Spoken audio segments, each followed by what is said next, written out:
Bonjour, je m'appelle Louisa Crisp. Je suis chargée de mission à la Fondation France Liberté, qui est la fondation créée par Daniel Mitterrand. Nous sommes membres et nous coordonnons le collectif Biopiraterie, qui est un collectif d'associations d'individus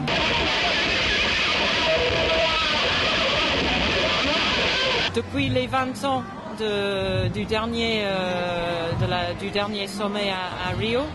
Nous avons parlé du développement durable. Maintenant, on parle de l'économie verte. Pourquoi est-ce qu'on fait ce changement? L'économie verte, c'est pour dire que l'économie, c'est ça, l'économie qui doit régler tous les problèmes de développement dans le monde. Ceci nous inquiète spécifiquement pour la question de la biopiraterie. On pense que les biens communs et les savoirs traditionnels sont en danger avec les activités des entreprises qui sont soutenues par les gouvernements et pas vraiment réglementées par la communauté internationale par rapport aux ressources biologiques et des savoirs traditionnels associés. La biopiraterie, qu'est-ce que c'est? C'est le brevetage du vivant et le savoir traditionnel associé. Sont ciblés pour la plupart des pays qui sont très très riches en biodiversité, où les peuples indigènes traditionnellement s'occupent de la nature, utilisent la nature de façon raisonnable et en harmonie avec la nature.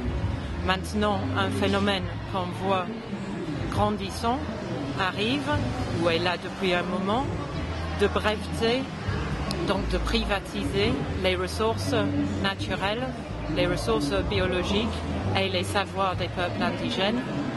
Et ceci en résumé, ça veut dire que les ressources qui avant appartenaient à tout le monde pour le bien commun deviennent la propriété des entreprises qui ont le monopole là-dessus et qui sont là pour créer du profit pour eux-mêmes, pour les actionnaires.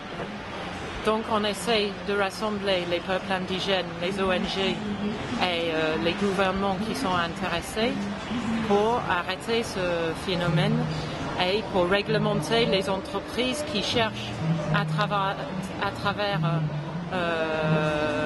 le cadre légal qui est la propriété intellectuelle à approprier ces ressources, ce savoir qui est commun.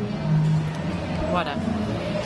La Fondation France Liberté est ici aussi pour la question de l'eau qu'on considère comme un bien commun et pas un bien à marchandiser.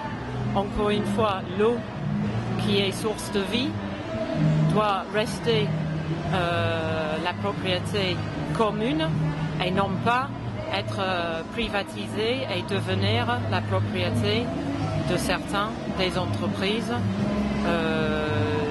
des peu de gens qui sont riches.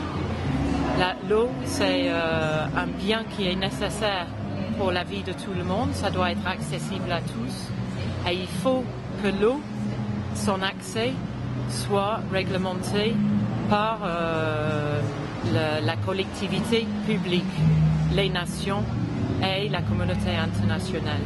Donc la question de l'eau et la question du brevetage, c'est le même combat, c'est défendre les biens communs.